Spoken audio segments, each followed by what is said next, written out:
Bonsoir à tout le monde, comme vous le savez, nous sommes là pour présenter le devoir donné par le prof. Le devoir donné par le prof vendredi concernant nos projets. Bon, nous avons avancé avec nos projets comme nous venons de le voir.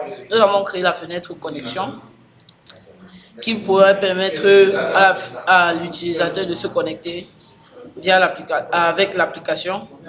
Nous avons codé pour le bouton connexion. Puis, nous sommes partis. Nous avons inséré quelques champs de saisie pour le mot de passe et le nom de l'utilisateur.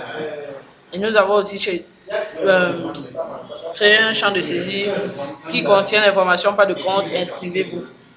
Sur ceci, nous avons aussi créé une fenêtre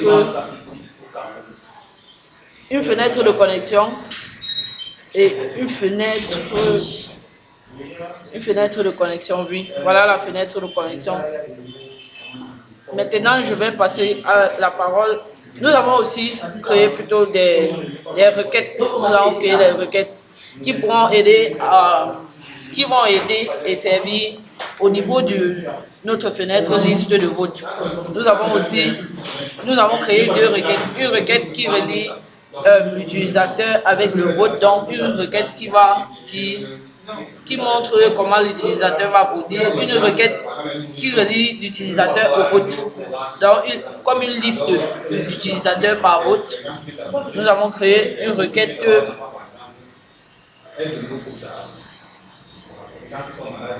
de vote élection. La requête vote élection connecte le type élection au jour vote. Nous avons aussi créé ces requêtes sont très essentielles. Pourquoi? Parce que avec ces requêtes, nous avons créé la liste de vote. La liste de vote est la fenêtre qui permettra d'écrire chaque vote.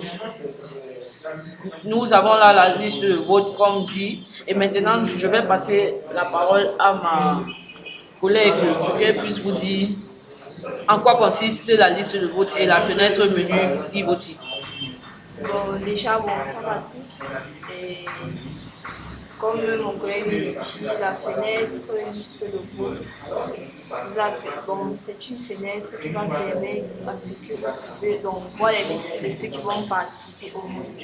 Bon, nous avons créé le bouton ajouter qui va essayer d'ajouter de temps en temps ceux qui vont vouloir participer au vote et de pouvoir modifier ceux qui auront tendance avant le jour du vote de sortir ici, ils le veulent bien sûr.